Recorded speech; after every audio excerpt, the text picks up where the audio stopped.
Hi everyone and welcome to my Java interview preparation series. In the previous videos, we talked about classes in Java. In this video, we're gonna keep on talking about classes in Java and particularly about fields. So we said that classes can contain fields or attributes, and fields they just simply they are used to describe the data which an object can contain. So to declare a field in a class in Java, you use its data type and the name of the field.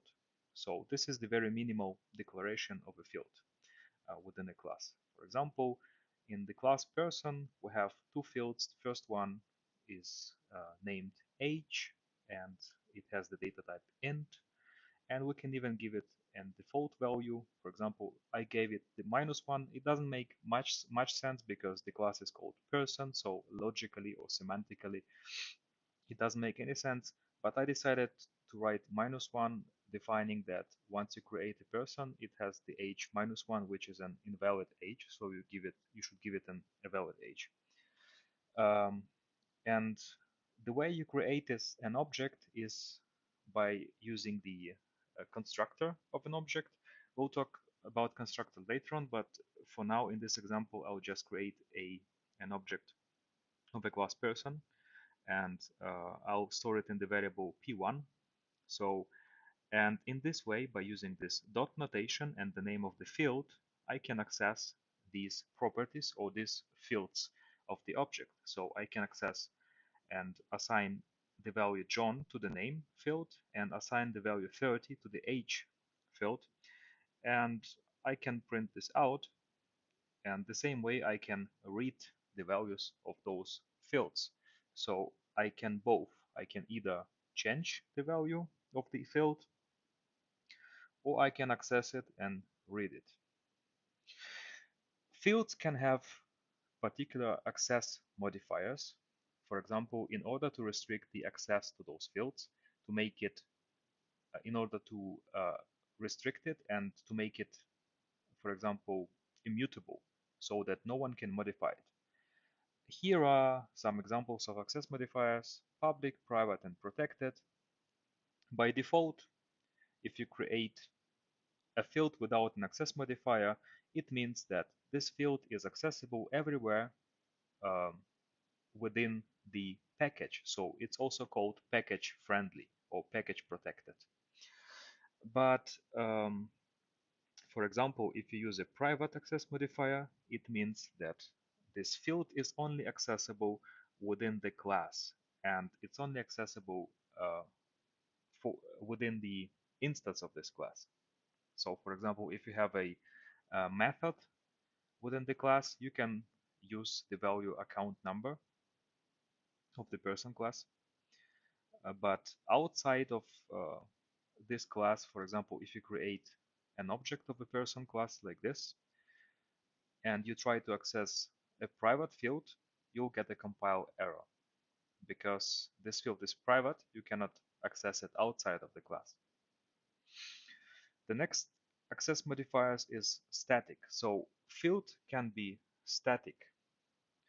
And in this case, in this example, I created a class item, and it has one field which is public static, data type int, the name inventory, and the value is 0.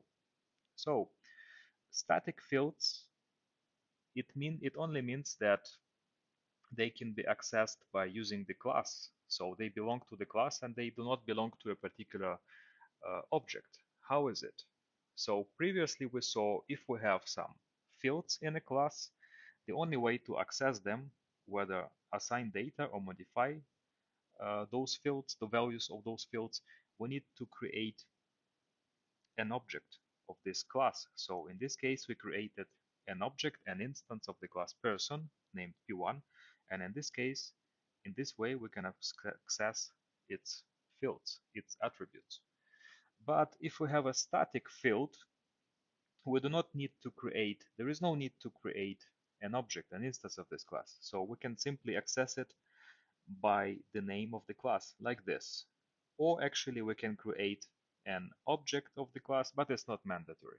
So we can simply access it by using the name of the class, because this variable and this field belongs to the class. And you should be aware of this, because if you try to modify the value of it, it will be modified. For any time you use it, it will be the modified value. So be aware of this, because static fields tend to be uh, and tend to be global. They tend to act as global variables. So next kind of modifier you can use with fields is final. So final modifier means that you cannot change the value of a field. For example, we have a class account, and it has a field um, of a data type int. The name is ID, and the value is 1000. And it's marked as final using the final modifier. It means that you cannot change the value of ID anywhere in the class. I mean, you cannot change it. And here is an example: private final field of data type person. The name is person. So person, it's a class data type. It's not a primitive data type as integer, for example. So what it means in this case: can you change it or cannot you change it? Actually, in case of a class data type, you cannot change the reference, because this field actually contains the reference to the object of a person class and not the actual object. So you cannot reassign any other object to it. You cannot assign any other object. But what you can change, you can actually change the properties, the attributes of this person instance. This is possible. So, and class constants, there is a corner case. For example, when using static and final keywords together, you'll have a class constant. For example, in this case, I use private. It means it's accessible only within the class. A static and final. So final means it's accessible um, by the class name, and private within the class. And final, it cannot be changed. So it's a class level constant. And a global constant, it's the same as this class constant, but using the public keyword. So the same, I can access it by the class name, but also outside of this class. So in this way, this is an example. How can I use it?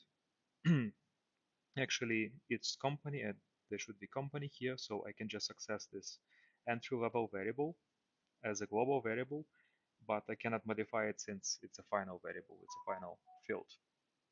So some people prefer using this kind of constants. So in this way, you can define like global constants in your code, but some people prefer using enums.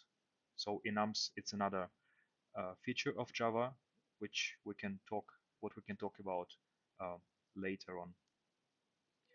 So this was pretty much it about the fields, class fields in Java. I hope you enjoyed the video. Hit the like button and subscribe to the channel for the future updates. Write comments or questions.